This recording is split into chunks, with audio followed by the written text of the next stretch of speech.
Yo, what's that morning ride mix? I know it's Double Play Tuesday, but we switching it up today because my brother just got off the plane from Las Vegas in the IE and drove all the way to the Valley so he can hang out with the K-Day Morning Show. Bobby Ross Avila. What's up, bro? What's happening, man? I'm in awe. Look, first of all, you've accomplished so much over the years, right? You and your brother, right? Yeah. By the way, real quick, shouts out to your brother, because when you invited us, right before Usher did the residency in Vegas a few years ago, Yeah. you invited us to rehearsal here in Burbank. Yeah, you brought your kid. As a result, Malachi has some drums now. Oh, that's dope. Yeah, your brother owed me some money for that. Hey, so he got to give him some lessons, man. Definitely, man. That's so cool. Man, but he's loving, he's having a good time. So we're talking about the Avila brothers and, of course, what you've accomplished over the decades.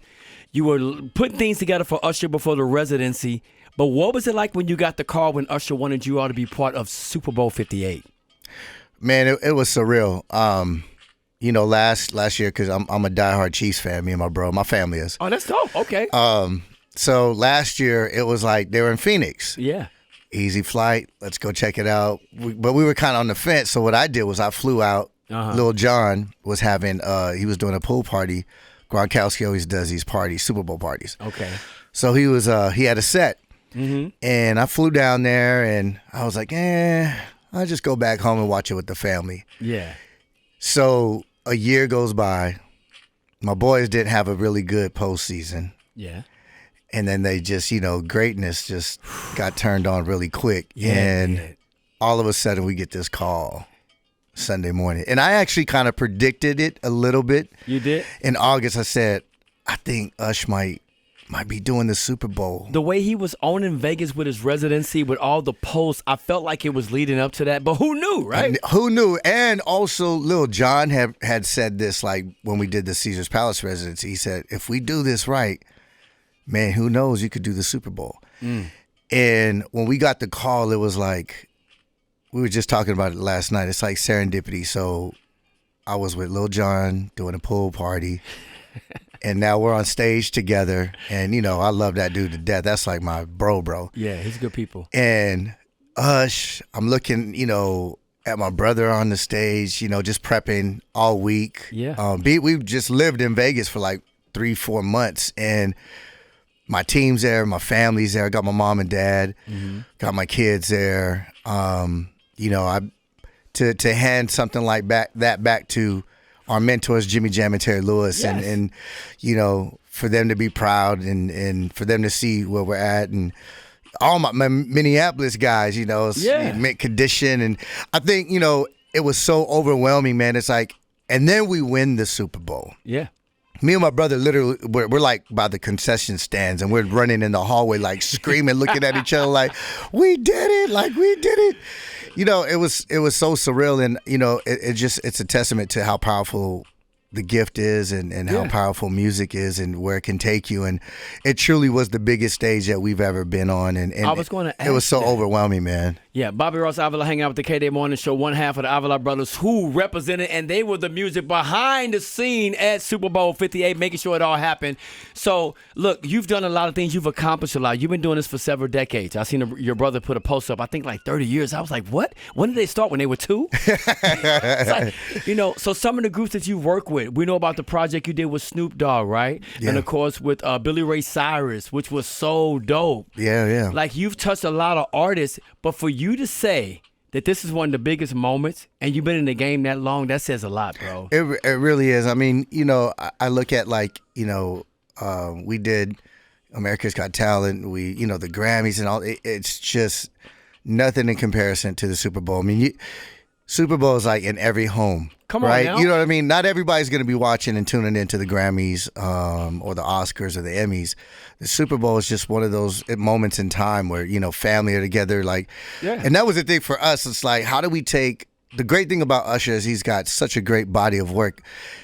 Like, how do we take all this body of work and compile it into like 12 minutes and 30 seconds? It was difficult. And I don't know how y'all did we that. know we're going to get somebody mad. Yeah. Like, somebody's going to be disappointed. But we did our very best to take what he had and give him those moments. And the dude, I mean, I was on stage with him and just playing and looking at him like, he delivered. Okay, man, he delivered. You are it. And he did everything top to bottom live. I mean, that was the thing. It's like, I got to do this live. I got to do it. Everything's got to be live. And yes, it was tough. I had conversation with people about that because some people pre-tape some of the vocals because they want to make sure the energy stays here. But he did it live. You're telling me you had to take your family to Vegas a few months ahead of Super Bowl.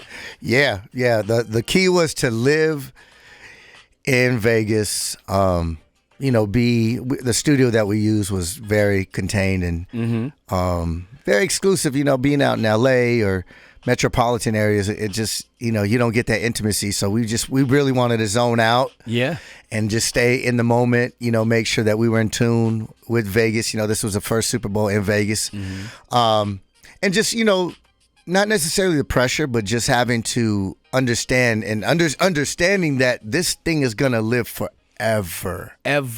Right? So, that one hiccup or whatever, I mean, couldn't have it. Yeah, and we wanted to just make sure that, I mean, and the fact that we y'all did our due diligence. had close to 124 million, the most ever watching Super Bowl 58 and the halftime performance says a lot because Rihanna set the bar last year. We know she that. She sure did. She definitely did her thing. So now you're there.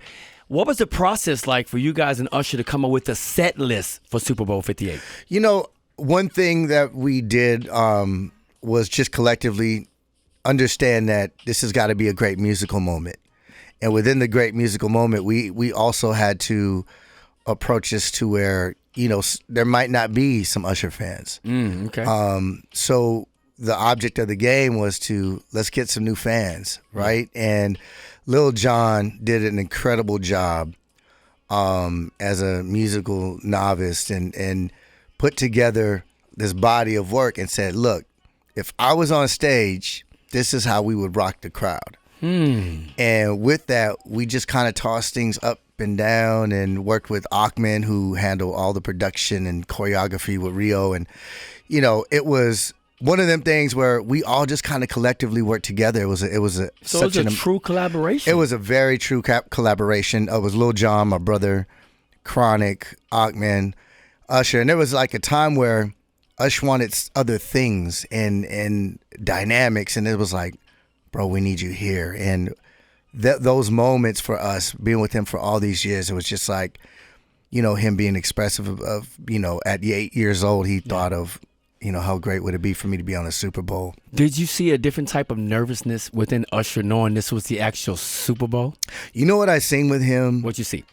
This gear of, the quote is, life is an occasion, rise to it. I seen him be a completely different Usher.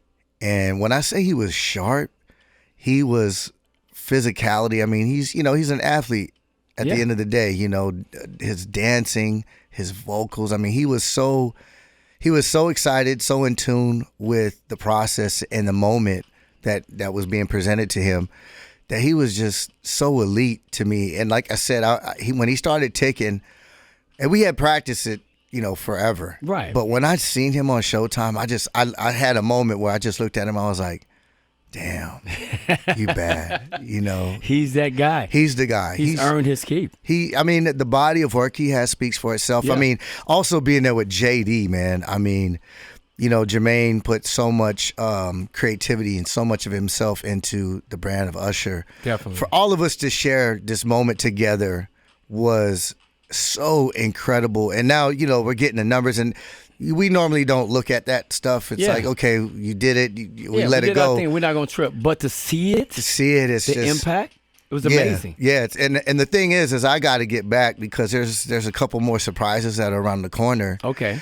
And it's all revolved around the show. With Usher? With so you Usher. heading back to Vegas? Heading back to Vegas, Bobby man. Ross Avila's heading back to Vegas. There could be more going on in KD Nation. So let me tell you right now, the Intuit Dome that's going to be happening in Inglewood. Shout out to the Clippers about to get their own building, right? Yeah. 2 dates were there for Usher. I think they sold out pretty quick. Now there's 4 dates. He's going to be at the Honda Center. So this is perfect timing for his new album, for his tour. You were behind the scenes. You were the music. You were the foundation for Usher's performance at Super Bowl 58. So the performance happens. You put in all the work. What was it like behind stage after the performance? After the performance, it was like, during rehearsals, it lasted forever, it seemed like. Yeah. The performance just kind of came in and went out. Yeah. we were really focused on getting the Chiefs to win. We were like, Chiefs, come on, let's do it. And I think when they won, man, I shed a tear. My brother did. We were screaming. My brother ran up and down by the concession stands. And, you know, I called Terry Lewis and just was so overwhelmed with, like, you know, the joy. I mean, I've never had this many texts and messages and emails in my life. Was it Jimmy Jam and Terry Lewis that hit you up about that too? Yeah. About your performance and the game. It was like, wow, this is once in a lifetime. This is what it feels like, truly. Yeah. To be, it was like serendipity to be in that moment and live it in real time. My family's here; they're still alive. You know, sometimes it's you get to that place and you lose the ones that are closest to you that you would love to share that moment with. And my mom and dad were there to witness that. I was there to be with my brother. Like, it doesn't get any better. And it does not.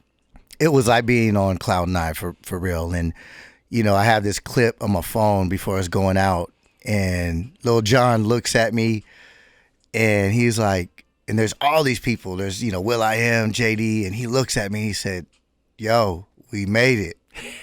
And it was like, we made it, dude. We made it, you know. Come on.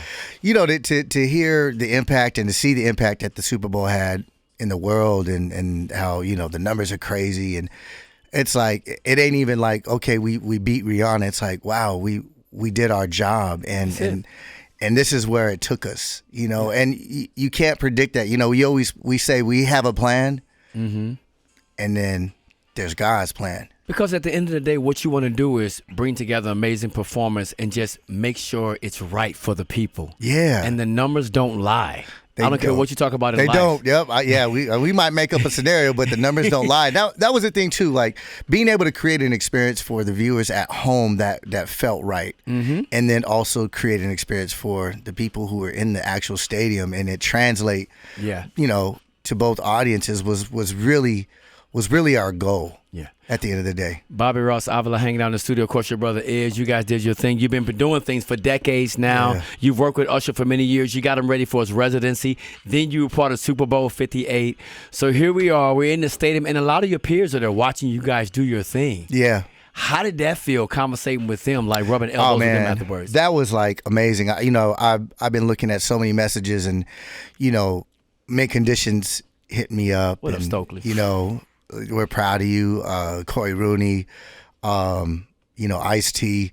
I had my boy with me, my brother, DJ Ace, part of the syndicate. I mean, all my family, like my musical family, and they're just proud. My best friend, we had a really cool party that was hosted actually by a company we're working with right now called D2D. I had to give them the plug because we did a party at the Monster Cable Mansion, and we had all the dancers come out, you know, 2 days before the show, and me getting here was a big part of Door to Door Anywhere. So y'all go look it up, D2D Anywhere, Door to Door Anywhere.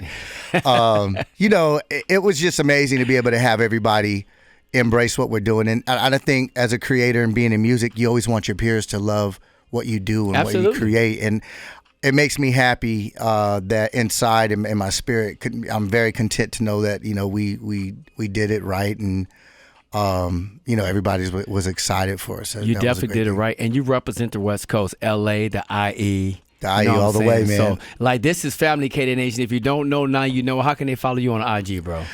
Avila, AHVLAH is _ Avila and the Avila Brothers. Yeah, you got to do that. I just want to say congratulations to you once again for what you've accomplished. And I know you're far from being done. You're headed back to Vegas to do some other things. You can't really speak on it a lot, but will it be something we'll be hearing soon? Yes, it's something that you'll be hearing soon. It'll be very exciting, and it'll have to do with Usher. But I like to say this, man. Thank you for reaching out and always just being a real one.